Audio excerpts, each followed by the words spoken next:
Operation सिंदूर, भारतीय सेना का करारा जवाब।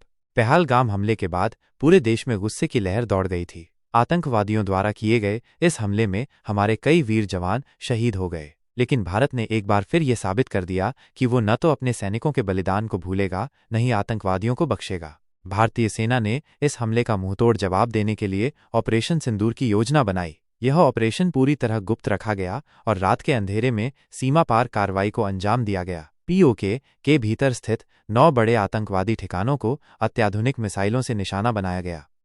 सेना के सटीक हमलों से कोटली, बहावलपुर और मुजफ्फराबाद में हड़कंप मच गया। बहावलपुर में तो हमले के बाद पूरी तरह ब्लैकआउट हो गया, जिससे यह स्पष्ट हो गया कि हमला कितना प्रभावी और सटीक था। चश्मदीदों के अनुसार हमला इतना तेज और अचानक हुआ कि आतंकवादी भागने तक का मौका नहीं पा सके। सेना के एक उच्च अधिकारी ने बताया, यह सिर्फ एक शुरुआत है। अगर हमारे देश की तरफ आंख उठाई गई तो उसका जवाब इसी तरह दिया जाएगा। ऑपरेशन सिंदूर भारतीय सेना की शक्ति, सटीकता और संकल्प का प्रतीक बन गया है। इस कार्रवाई ने न केवल आतंकियों को चेतावनी दी है, बल्कि देशवासियों को यह विश्वास भी दिलाया है कि भारत अपने वीरों का सम्मान करता है और दुश्मनों को करारा जवाब देने में कभी पीछे नहीं हटेगा। 48 घंटे में प्लानिंग, 12 घंटे में अंजाम। सेना की special force unit, missile regiment और खुफिया एजेंसियों ने मिलकर 48 घंटे के भीतर मिशन को अंतिम रूप दिया। सैटेलाइट इमेजरी और ग्राउंड इंटेलिजेंस के जरिए पीओके में 9 आतंकी ठिकानों की पहचान की गई। ये ठिकाने बहावलपुर, कोटली और मुजफ्फराबाद जैसे संवेदनशील इलाकों में स्थित थे।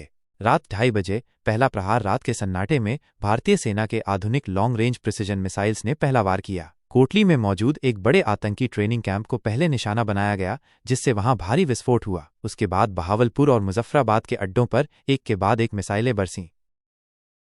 लाइव निगरानी और कोडवर्ड सिंदूरपूर्ण। सभी हमलों की निगरानी सेना मुख्यालय से हो रही थी। जैसे ही आखिरी ठिकाने पर हमला पूरा हुआ, सेना प्रमुख ने कोडवर्ड भेजा, सिंदूरपूर्ण। इसका अर्थ था कि मिशन सफलतापूर्वक पूरा हो चुका है। दुश्मन स्तब्ध। दुनियाचकित हमले के बाद पाकिस्तान ने पहले तो इनकार किया, लेकिन सोशल मीडिया पर वायरल वीडियो और स्थानीय मीडिया रिपोर्ट्स ने सच्चाई उजागर कर दी। बहावलपुर में अंधेरा छा गया था, अस्पतालों में भगदड़ मच गई और सेना के अधिकारी खुद हैरान थे कि भारत ने इतनी सटीक और शांत कार्रवाई कैसे कर ली। जनता का गर्व, वीरों को सलाम। देश भर में खुशी की लहर दौड़ गई। सोशल मीडिया पर #सिंदूर स्ट्राइक ट्रेंड करने लगा। शहीदों के परिवारों की आंखों में आज गर्व के आंसू थे। हमारे बेटों का बलिदान बेकार नहीं गया। अंत नहीं, शुरुआत है। ये ऑपरेशन सिंदूर केवल एक जवाब नहीं था, ये एक चेतावनी थी। भारत अब चुप नहीं बैठेगा। जो भी उसकी शांति भंग करेगा, उसे करारा जवाब मिलेगा।